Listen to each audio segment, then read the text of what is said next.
Hello student. इसके पहले lecture में हमने कथा प्रकार देखा था, कथा के घटक देखे थे, कथा के वैशिष्ट्य देखे थे। अब इस लेक्चर में हमें कथेचे सादरीकरण यानी कि प्रेजेंटेशन जिससे बोलते हैं। यानी पहले मैं आपको बता देती हूँ कि सादरीकरण यानी प्रेजेंटेशन होता है। प्रेजेंटेशन कैसे किया जाता है आपको पता है। अगर हमारे सामने 4-5 लोग बैठे हैं, उनके सामने हमें एक आधा सब्जेक्ट लेके उस पर क्या करनी है, बातचीत करनी है। बातचीत नहीं, बोलना है, तब आपका प्रेजेंटेशन स्किल वहां पे दिखाई पड़ता है। इसी प्रकार जब कथा सादर की जाती है दूसरों के सामने, तो वो भी एक ऐसा काम है जिसमें लेखक और लेखिका दोनों को लेखन शैली अवगत होनी क्या है, इम्पॉर्टंट है। आता मराठीमध्ये कथेचे सादरीकरण या भागाकडे आपल्याला वळायचं आहे। बघा, कथेचे सादरीकरण ही कला आहे। योग्य प्रयत्नाने ही कला साध्य होऊ शकते। विविध प्रकारच्या कथेचे मुखवाचन, मुखवाचन यानी कि मन ही मन में पढ़ना, प्रकट वाचन यानी कि दूसरों को पढ़ के सुनाना करण्याचा सराव विविध कथा लेखकांची लेखिकांची लेखनशैली समजावून घ्यायला केलेला प्रयत्न, भाषेची जाण, शब्द उच्चार आणि सादरीकरण कौशल्य यामुळे कथाकथनाचे तंत्र अवगत होऊ शकते। सांगितलेलं आहे लेखकांची आणि लेखिकेची लेखनशैली समजावून तुम्हाला घ्यायची असेल, त्याची भाषेची जाण तुम्हाला करायची असेल, शब्द उच्चार आणि सादरीकरण कौशल्य यामुळे कथाकथनाचे तंत्र अवगत होत जाते। जेव्हा तुम्ही एखादी कथा शब्दाच्या द्वारे, भाषेच्या द्वारे, सादरीकरणाद्वारे लोकांच्या समोर मांडता, तेव्हा ते कथाकथनाचे तंत्र त्या लेखकाला आणि लेखिकेला काय व्हायला लागतं, अवगत व्हायला लागतं आणि वाचकाला ते समजायला पाहिजे। यानी कि जो पढ़ता है उसे वो प्रेजेंटेशन समझ में आना चाहिए। अगर आप सामने बोल रहे हो और आपके सामने अगर 4-5 लोग बैठे हुए हैं, आप प्रेजेंटेशन कर रहे हो किसी चीज की, तो वो सामने जो बैठे हुए लोग हैं उनको समझ में आनी चाहिए। यानी कि सादरीकरण कौशल्य फार महत्वाचं असतं। अलीकडच्या काळात कथाकथन क्षेत्रात अनेक व्यावसायिक संधी उपलब्ध झालेल्या आहेत। कथा अभिवाचनाने कार्यक्रम विविधतेने रंगमंचावर सादर केले जात आहे। आकाशवाणी, दूरदर्शन आणि लोकप्रिय माध्यमातून सादर केले जाणारे कथाकथन अधिकाधिक लोकांना आकर्षित करत आहे। या पार्श्वभूमीवर कथा सादरीकरण हा पैलू लक्षणीय ठरतो। कथाकथन क्षेत्रात अनेक व्यवसाय संधी प्राप्त हैं। जैसे कि बोला है कि आपको अगर जॉब चाहिए तो इस कथाकथन क्षेत्र में भी आपको जॉब मिल रहा है। जैसे कि एखादा रंगमंच हो, यानी कि एखादा स्टेज हो, एखादा काय असेल स्टेज असेल, ज्या स्टेजवरती तुम्हाला काय करायचं आहे, त्या रंगमंचावरती जाऊन तुम्हाला तुमचं सादरीकरण करायचं आहे, प्रेझेंटेशन कौशल्य दाखवायचं आहे, तर ते कौशल्य तुमच्याकडे अवगत असणे आवश्यक आहे। इथे एक्झाम्पल दिलेलं आहे आकाशवाणी, दूरदर्शन या लोकप्रिय माध्यमाद्वारे सुद्धा कथाकथन अधिक लोकांना काय व्हायला लागलेलं आहे, आवडायला लागलेलं आहे। यानी कि आकाशवाणी यानी कि रेडियो, दूरदर्शन यानी कि आपके घर में जो टीवी होता है उस पर जो कथाकथन स्पर्धा है या कथाकथन सुनाई जाती है, उससे लोग अब क्या हो रहे हैं, ज़्यादा से ज़्यादा आकर्षित हो रहे हैं। इसीलिए आपको प्रेजेंटेशन आना चाहिए, आपको यानी कि लेखक को, जो लेखक होता है, राइटर होता है, उसे प्रेजेंटेशन स्किल वो क्या होना चाहिए, उसे आना चाहिए। और वो जब प्रेजेंटेशन करेगा तो सामने के आदमी को और सामने के जो बैठे हुए श्रोता है उन्हें भी वो समझ में आना चाहिए। उसके बाद दिया है अभिवाचन। अभी अभिवाचन यानी की क्या होता है, अभिवाचनामुळे कथा श्रोत्यांपर्यंत योग्य प्रकारे पोहोचण्यास मदत होते। कथेचे वाचन एकाच वेळी जर अनेकाकडून केले गेले तर आवाजाचा एकसुरीपणा टाळतो, संवादातील चढ उतार, चटपटीतपणा, शब्दफेक यातील विविधतेचा आनंद श्रोत्यांना मिळतो। कथेतील घटना, प्रसंग, व्यक्तिरेखा याचे आकलन होण्यास मदत होते। कथा वाचनाला जर पार्श्वसंगीताची आणि प्रकाश योजनेची नेपथ्यांची जोड दिली तर ते अभिवाचक श्रोत्यांच्यावर चांगला परिणाम करते व दीर्घकाळ स्मरणात राहते। तुम्हाला सांगितलेलं आहे कथेचे अभिवाचन यानी कि दूसरों को कथा सुनाना। अब अभिवाचन क्या होता है, जैसे कि एक आदमी पढ़ेगा और दूसरा उसे क्या करेगा, सुनेगा। यहाँ पे बोला है कि जब एक आदमी अगर कथा यानी स्टोरी का अभिवाचन करेगा, यानी कि वो पढ़ेगा, पढ़कर सुनाएगा, तो क्या होगा, तर ते होईल तुम्हाला सांगितलंय कथेतला घटना, प्रसंग आणि व्यक्तिरेखा याचे चांगल्या पद्धतीने अवगत होऊन त्याला काय होईल, त्याचं आकलन होण्यास मदत होईल। म्हणजे काय, तर जी कथेमधली घटना आहे, प्रसंग आहे आणि त्यामध्ये येणारे जी व्यक्ती आहे, या सर्वांचे आकलन होण्यास काय होईल, मदत होईल। म्हणजे जो श्रोता व्यक्ती आहे त्या श्रोता व्यक्तीला त्या गोष्टी काय व्हायला लागतील, अवगत व्हायला लागतील।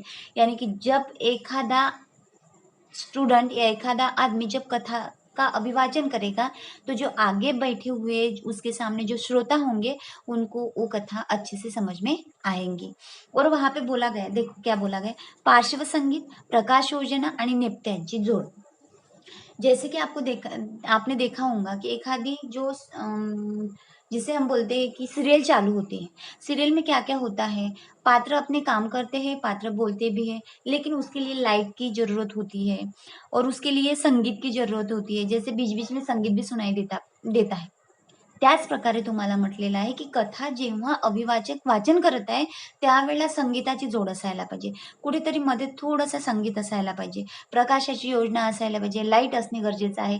त्यानंतर परत तुम्हाला सांगितलेलं आहे नेपथ्यांची जोड, म्हणजे संगीतामध्ये कधी कधी मध्येच एक ढोल वाजल्यासारखा वगैरे आवाज येतो, एक असा जोड पाहिजे त्या आवाजाची जेणेकरून या कथेमध्ये एक सुरीपणा येऊन ती कथा समोरच्या श्रोत्यांना काय होईल, ऐकायला जड जाणार नाही।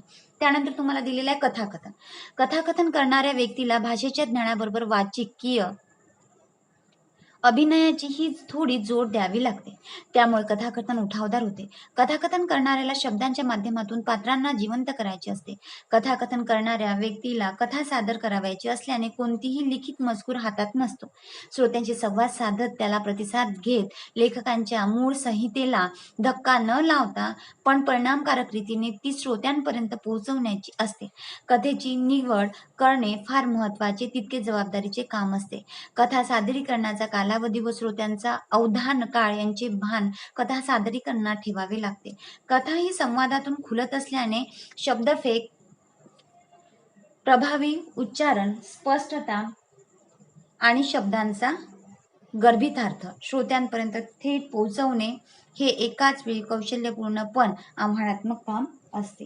काय सांगितलंय तुम्हाला, म्हटलेलं आहे की जर कथा तुम्हाला अभिवाचन करून दाखवायची असेल तर काय करायचं, जो एक व्यक्ती तुमच्यासमोर येऊन उभा राहतो आणि ती कथा तो वाचून दाखवतो। आता यावेळेला तुम्हाला सांगितले की ज्या वेळेला तो त्या कथेचे वाचन करत असतो त्यावेळेला त्याच्या हातामध्ये कुठल्याही प्रकारची कथेचं पुस्तक राहणार नाही, जे लेखकाने कथेमध्ये लिहून ठेवलेलं आहे तसंच्या तसं त्याला तुमच्यासमोर बोलायचं आहे। यावेळेला त्याला काय करावे लागेल, यावेळेला त्याला एकच गोष्ट करावी लागेल, ती म्हणजे आधी श्रोत्यांना आपल्याकडे त्याला आकर्षित करावे लागेल आणि मग हळूहळू ती कथा सांगायला सुरुवात करावी लागेल आणि ती कथा किती पटत आहे, लोक त्याला प्रतिसाद देत आहे का, या सगळ्या गोष्टीचं भान ठेवून त्याला आपली कथा समोर न्यावी लागणार आहे। यानी कि क्या होता है, जो प्रेजेंटेशन करने वाला होता है, जिसे कथा क्या करना है, सादरीकरण करना है, कथा दूसरों को सुनानी है, तब वो सुनाता जाएगा। लेकिन सुनने वाले कितने सुनते हैं, कितना इंटरेस्ट लेके सुनते हैं, ये सब चीजें क्या करती है, मायने रखती है।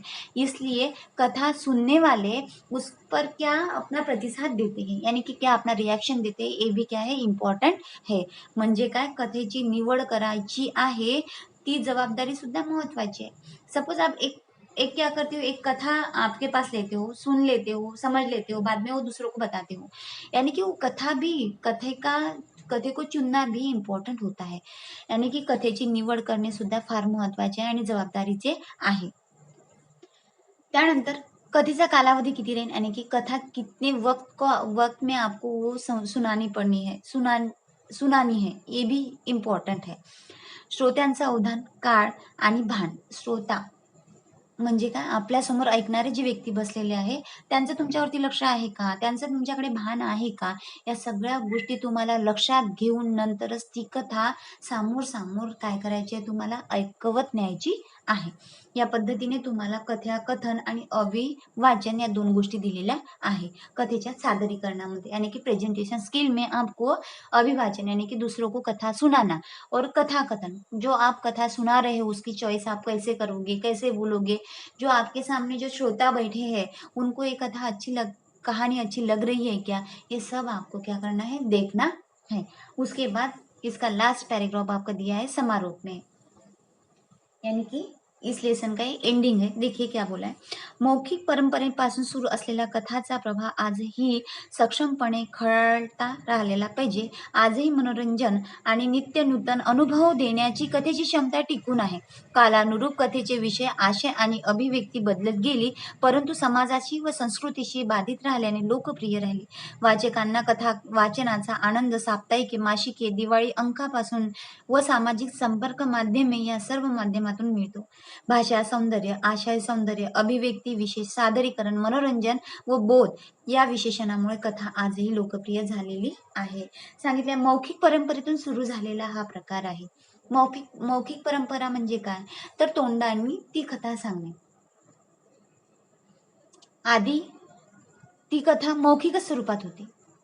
काही कालावधीनंतर त्या कथेला कोणतं स्वरूप आलेलं आहे, लिखित स्वरूप आलेलं आहे. म्हणजे रायटिंग्स जेव्हा करण्यात आली तेव्हा ती लिखित स्वरूपामध्ये झाली. पण तीच कथा जेव्हा तोंडाने बोलली जात होती तेव्हा ती कथा कशी होती, मौखिक स्वरूपाची होती.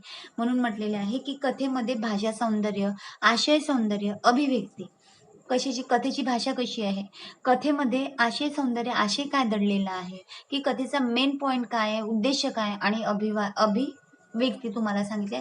कथेमध्ये येणाऱ्या प्रत्येक पात्र कैसे कैसे अपना प्रेजेंटेशन करता है, यानी कि सादरीकरण करता है, उससे हमारा मनोरंजन कैसे होता है, ये पूरा डिपेंड करता है स्टोरी पे.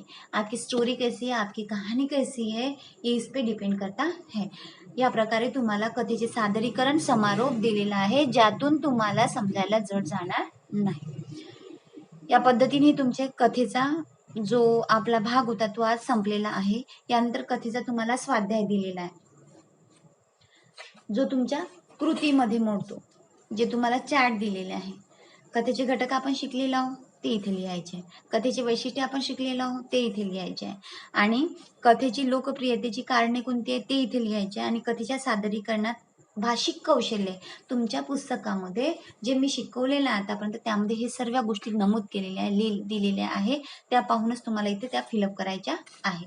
यानंतरचा जो नवीन लेसन आहे आपण तो नेक्स्ट लेक्चरमध्ये सुरू करणार आहोत.